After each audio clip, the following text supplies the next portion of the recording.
ప్రపంచంలో ఎవడో ఎక్కడో ఏదో జరిగితే దాన్ని క్యాష్ చేసుకోవడం చైనాకి తెలుసు.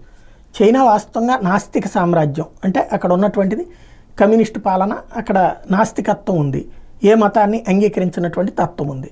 అయితే భారతదేశంలో ఉన్నటువంటి హిందువులకు సంబంధించినటువంటి పండుగలు, దీపావళికి అదే సామాన్లు అమ్ముతుంది, వినాయక చవితికి అదే అమ్మేస్తుంటుంది. అంటే మన పండగల్ని అది క్యాష్ చేసుకుంటుంది, వ్యాపార దృక్పథంలో చూస్తుంటుంది.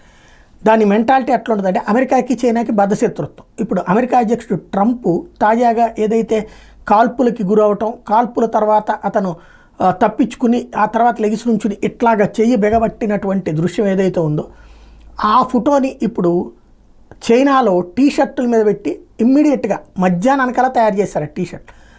ఆ టీషర్ట్లు చైనా అంతటి విపరీతం. వాస్తవంగా అమెరికా అంటే చైనాకు పడకపోయినా చైనాలో చాలామంది ట్రంప్ అంటే ఇష్టపడతారు. దాంతో ఆ టీషర్ట్లు లక్షలు కాదు కోట్లలో అమ్ముడుపోయినాయట గంటల వ్యవధిలో. అందరూ అది వేసుకుని తిరిగారట. అంటే చైనా వాడు దేన్నైనా క్యాష్ చేసుకోగలడు అనమాట.